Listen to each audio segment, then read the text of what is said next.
ஆயிரத்தில் ஒருவன் என்று யாரை குறித்தார்களோ அவரையே கோடியில் ஒருவன் என்றும் ஒருவர் குறித்திருக்கிறார்.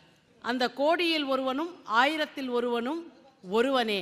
அந்த ஒருவன் யார் என்பதை உங்களிடையே ஆயிரத்தில் ஒருவன் என்ற தலைப்பிலே ஊவே கிடாம்பி நாராயணன் அவர்கள் மேடையை அவர் வசம் ஒப்படைக்கிறோம். ஆயிரத்தில் ஒருவன் அப்படின்னு டாபிக்கு யாரை பற்றின்னு கேட்டால், ஆயிரத்தில் ஒருவன் ராமச்சந்திரன் தானே. My god Ramachandran. மைக்கும் முதல்ல எம் தான் ஆரம்பம், காடுக்கும் ஜி தான் ஆரம்பம். நீங்கள் என்னவோ நினச்சுட்டாள் போல் இருக்கு.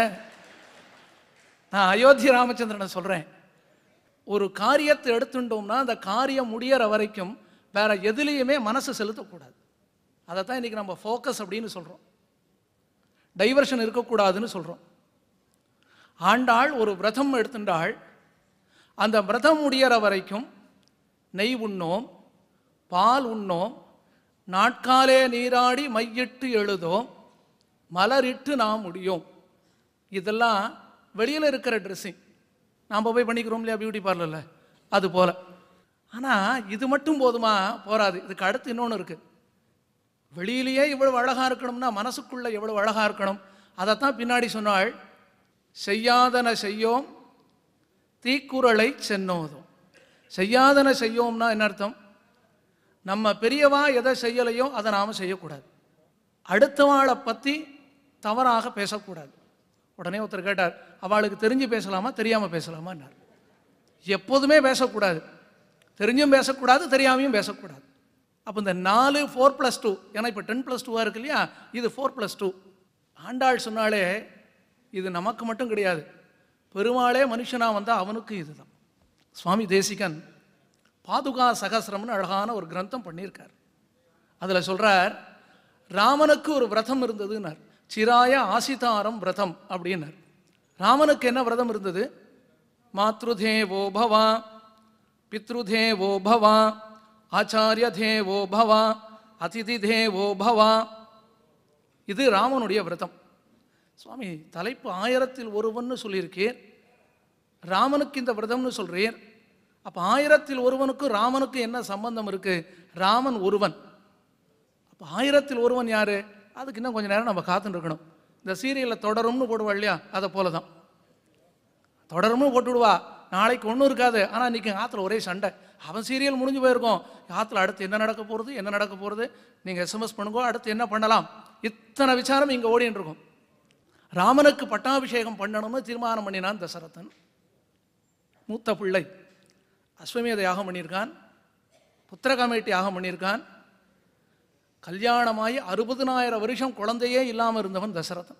எதுவுமே சுலபமாக கிடச்சி கொடுத்துனா அதனுடைய மரியாதை தெரியாது. கொஞ்சம் கஷ்டப்பட்டால் தான் அதனுடைய கௌரவமே நமக்கு புரியும். என்ன காரணம்? அது கட்டப்பட்டு கிடைச்சாதான் அதை நம்மளால் காப்பாற்றவே முடியும். காப்பாற்றணுங்கிற புத்தியும் அப்போ தான் உண்டாகும். புத்திரகாமேட்டி யாகம் பண்ணினான் தசரதன். 4 பிள்ளைகள், அதில் மூத்த பிள்ளை ராமன். ராமனுக்கு கல்யாணம் பண்ணணும்னு எண்ணம் வந்தது தசரதனுக்கு. காளிதாசன் ரகுவம்சத்தில் சொன்னான், தசரதன் கண்ணாடி முன்னாடி போய் நின்றுட்டானான். பார்த்தான், அவன் காதல் இருந்த கேசன் கேட்டதான், தசரதா இவ்வளவு வயசாயும் இன்னும் பதவி ஆசை விடலையான்னு தசரதனை கேட்டதான் காளிதாசன் ரகுவம்சத்தில் சொன்னான். உடனே தீர்மானம் பண்ணினான் தசரதன். ஜனங்களை கூட்டான், என் பிள்ளை ராமனுக்கு யுவராஜ பட்டாபிஷேகம் பண்ணணும்னு தீர்மானம் பண்ணியிருக்கேன், உங்கள் அபிப்பிராயம் என்னன்னு கேட்டான். உடனே ஜனங்கள் எல்லாரும் ஒரே வார்த்தை தான் சொன்னா, முதல்ல நீ இங்கிருந்து கிளம்பி போகணும். நடுங்கி போயிட்டான் தசரதன். நான் என்ன பண்ணினேன் கிளம்பி போன்னு சொல்கிறேளே, நான் என்ன தவறான ஆட்சி ஏதாவது பண்ணினேனா? அப்போதான் எல்லாரும் சொன்னாலாம், ஹே தசரதா, உன் வயிற்றுல இப்படி ஒரு நல்ல பிள்ளைய பெற்றெடுத்தியே, அதான் நீ பண்ணின தப்பு அப்படின்னா. பகவோன் ருப கல்யாண குணாகா புத்திரஸ்ய சந்திதே. அப்படியா, எனக்கு அவ்வளவு நல்ல பிள்ளையா? நம்ம பிள்ளை நல்ல மார்க் வாங்குறான். இந்த பேரண்ட்ஸ் டீச்சர்ஸ் மீட்டிங்னு ஒன்று நடக்கும். நம்ம பிள்ளைய கூட்டின்னு போயிருக்கோம். நம்ம பிள்ளை ஃபஸ்ட்டு ரேங்க் வாங்குறான், நன்னாவே தெரியும். ரிவ்யூ முடிஞ்சது. முடிஞ்ச உடனே தாய்மார்கள் கேட்பா டீச்சர்கிட்ட, என் பிள்ளை எப்படி படிக்கிறான்? அவள் சொல்லுவா, நீங்கள் தானே அவரோட கையெழுத்தையே போட்டு அனுப்புகிறீங்களே, உங்களுக்கு தெரியாதாம்பா. நீங்கள் தானே அவரோட கையெழுத்தையே போட்டு அனுப்புகிறீங்களே, உங்களுக்கு தெரியாதான்? உங்கள் பிள்ளை தானே ஃபஸ்ட் ரேங்க் வாங்குறான்பா. இருந்தாலும் தாய்மார்களுக்கு என்ன ஆசை, அந்த டீச்சர் சொல்லணும், நம்ம பிள்ளைய பற்றி நம்ம கேட்கணும். அதே போல் தசரதனுக்கு ஆசை வந்தது, ஜனங்கள் எல்லாரும் ராமன் எப்படிப்பட்டவன்னு சொல்லணும்னு ஆசை வந்தது. ஜனங்கள்கிட்ட கேட்டான். ஜனங்கள் எல்லாரும் சொன்னா, இந்த இக்ஷ்வாகு குலத்துக்குன்னு என்ன தர்மம் உண்டோ அதை ஒரு நாளும் விடாமல் பண்ணினவன் ராமன். குலோச்சிதம் அதிகி